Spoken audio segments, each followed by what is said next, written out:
Assalomu alaykum, hammaga yaxshi kayfiyat. Mana bugun sizlar bilan ko'pchilik ish topolmasa sabablarini ko'rib chiqamiz. O'zim mana 10 yilga yaqin Dubaydaman.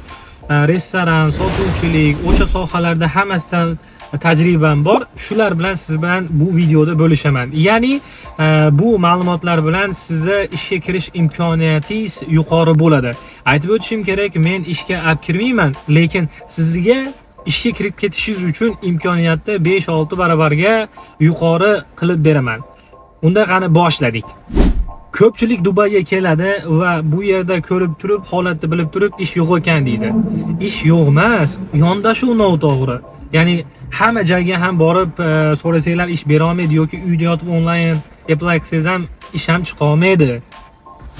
Shulardan biri birinchi xato bu CV. Ko'pchilik CVda bu rezyume, aslida rezyumeda qilishni bilmaydi. 3-4 varaq qo'yadi yoki bo'lmasam eskicha ism, noto'g'ri lokatsiya, O'zbekistonni qo'yadi, telefon nomerlar. Shu CVda noprofessional qo'ygani sabab bo'lib qoladi. Chunki CV bu sizning katta imkoniyatingiz, 50% ishga kirdi degan narsa bo'ladi bu CV. Shuni noto'g'ri qiladi. Aslida qanaqa bo'lishi kerak o'zi professional CV? Bir betda o'zida hamma yo'g'i ko'rinib, batafsil siz haqingizda ma'lumotni shunday ochganda ko'rinishingiz kerak. U yerda обязательно bo'ladigan narsa Dubay nomeri, Dubayda yashashingiz, shunga o'xshagan narsalar bo'lishi kerak. Bu birinchi odamlar kelib xato qilayotgan narsa bu. Ikkinchisi esa bu ko'pchilik qayerga borish kerakligini bilmaydi. Ya'ni bitta molga boradi-da, mana hamma bilgan Dubai Mall. Dubai Mallda aylanaveradi, lekin Dubai Mall bu Dubayda bitta emas, juda ko'p mollar bor. Ya'ni har xil mollarga, har xil joylarga va o'zini vaqtlari bor. Kimdir noto'g'ri vaqtda borib qoladi va ish imkoniyatlari yo'q bo'lib ketadi. Yoki kimdir faqat uyda onlayn qilishim kerak ekan deydi, onlayn platformada qilib yotadi.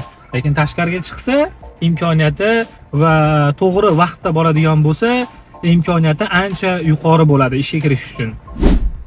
Uchinchi xatolardan bittasi bu intervyuda to'g'ri savollarga javob bermaslik. Ya'ni qanaqa deydigan bo'lsangiz, intervyuga kirganda hayajon bosib, sizdan nimani so'rayotganini bilmay qolishingiz. Ya'ni tell me about yourself desa, ketdi. Opa, singil, amma o'zingiz haqingizda aytib, qayoqqadir ketdingiz. Hali ingliz tilini o'qiganda bitta teoriya bor edi.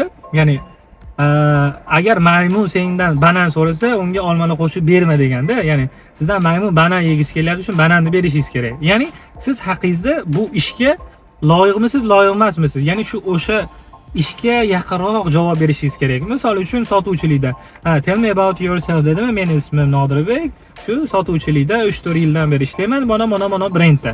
Shu qisqacha shunday javob berish kerak. To'rtinchisi ingliz tilida dovdirab qolishi. Ya'ni intervyuga kirgandan keyin tilni biladi, lekin gapira olmay qoladi, shokka tushib qoladi.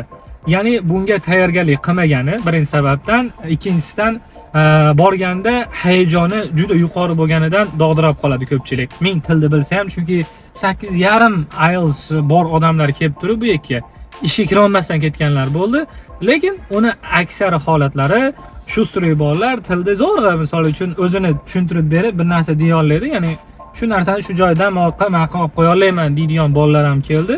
Ozgina tilni biladi, ya'ni B1 darajadagi bolalar kelib ishga kirib ketganini ham ko'rganmiz. Ya'ni tilda qiylanib qolishi, gapirishga, nutqda jicha tolmon salbab qoladi. Ya'ni tolmon silab, mana hozir tolmon siladimi? Sherigim ham, kamerachi ham kulib vardi. Xo'p, 5-xato bu yashash joyi. Ko'pchilik o'ylaydi Dubayga kelib bitta o'zim turaman yoki yaxshi hayotda yashayman deb o'ylaydi. Boshlanishda unaqa bo'lmaydi. Culture shock deydi. Ya'ni kelganingizdan keyin shu millatni nimasiga moslashishingiz kerak. Chunki bu yerda juda qimmat narxlar. Kimlar bilan turishni men maslahat beraman. Ya'ni agar siz kelgan bo'lsangiz, ko'pchilik bilan tursangiz, sizga ko'proq informatsiya keladi. Keyinchalik ishga kirganingizdan keyin hayotingiz yaxshilanib, yaxshi tarafga boshlay bo'ladi. Sekin-sekin chiqib ketib, o'zingizlarga bir privacy, ya'ni o'zingizlarga bir qanaqa imkoniyat uchun alohida chiqib yashasangiz bo'ladi. Lekin boshlanishida bu jicha haqiqatdan yiroq narsa, chunki sizga nima kerak? albatta informatsiya kerak. Informatsiya qayerda ish bor, qayerda xarid ketyapti, qayerda hozir ish bo'ladi. Uni qayerdan bilasiz? Sizga o'xshagan odamlardan eshitasiz. Shu narsalarni qilmagani uchun ko'pchilik holatlarda qaytib ketishiga majbur bo'lyapti. Muhim bir narsani aytib o'tmoqchiman. Men sizlarga bu yerga kelganinglardan keyin ishga olib kirib qo'ya olmayman, lekin bir narsani aytaman, sizlarga bu yerga kirib ish topib ketishinglarga imkoniyatinglarni yuqori qilib beraman. Agar sizlarga shu narsa kerak bo'ladigan bo'lsa, bemalol yozsanglar bo'ladi. Har xil manaqa xizmat turlarimiz bor. Shu kutib olish, aeroportdan uy-joy, shunga o'xshagan narsalarda mana bu yerda NR shift minus uzastroga yozsanglar, men javob beraman. Servislarimiz pullik, $100 olaman. Kutib olish, uy-joy, shu narsa $100 ga sizlarga xizmat ko'rsataman. Keyin yana bir narsa bo'ladi. Agar sizlarga ma'lumotlar kerak bo'ladigan bo'lsa yoki qiziqilgan savollaringizga Telegramda javob bera olmayotgan bo'lsam, kommentariyaga o'tib turib, kommentariyada yozing, o'shanga qarab turib, sizlarga javob berishga harakat qilaman. Nega deydigan bo'lsangiz, bu yerda qarasangiz, mana shularda hammasi javob bergani ulgurmayman. Faqat kimki to'lov qilsa, o'shalarga обязательно 100% servisini qilishga harakat qilaman. Chunki kuniga 25 ta eng kamida odam yozadi.